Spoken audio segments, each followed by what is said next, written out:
आजचा जो टॉपिक असणार आहे तो एक one of the controversial topic आहे, तो म्हणजे रिझर्वेशन पॉलिसी.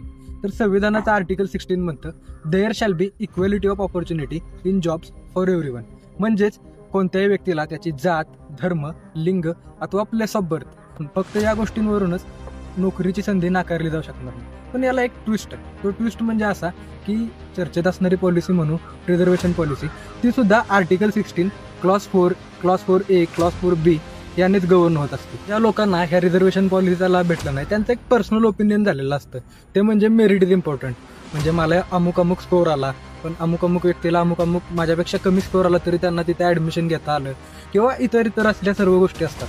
किंवा ज्यांनी या रिझर्वेशन पॉलिसीचा लाभ घेतला ते म्हणतात की रिझर्वेशन पॉलिसी भेटलीच पाहिजे. म्हणजे एक हिस्टॉरिकली इनजस्टिसेस झाले होते, त्या इनजस्टिसना भरून काढण्यासाठी आर्टिकल 16 कार्यरत असतं. रिझर्वेशन पॉलिसी ही काही जादूची कांडी नाही, त्यामध्ये खूप साऱ्या उणिवा आहेत. पण समाज या नात्यानं आपण काय करू शकतो, आपण एम्प्लॉयमेंट ऑपॉर्च्युनिटीज वाढवू शकतो, प्रायव्हेट सेक्टरवर भर देऊ शकतो. त्याचबरोबर शिक्षणाची गुणवत्ता वाढवणं हे आपल्या हातात आहे. तर रिझर्वेशन पॉलिसीला क्रिटिसाइज करण्यापेक्षा त्यातल्या उणिवा भरून काढणं, त्याचबरोबर समानता कशी पसरवता येईल यावर भर देणं हा उपाय असणार आहे.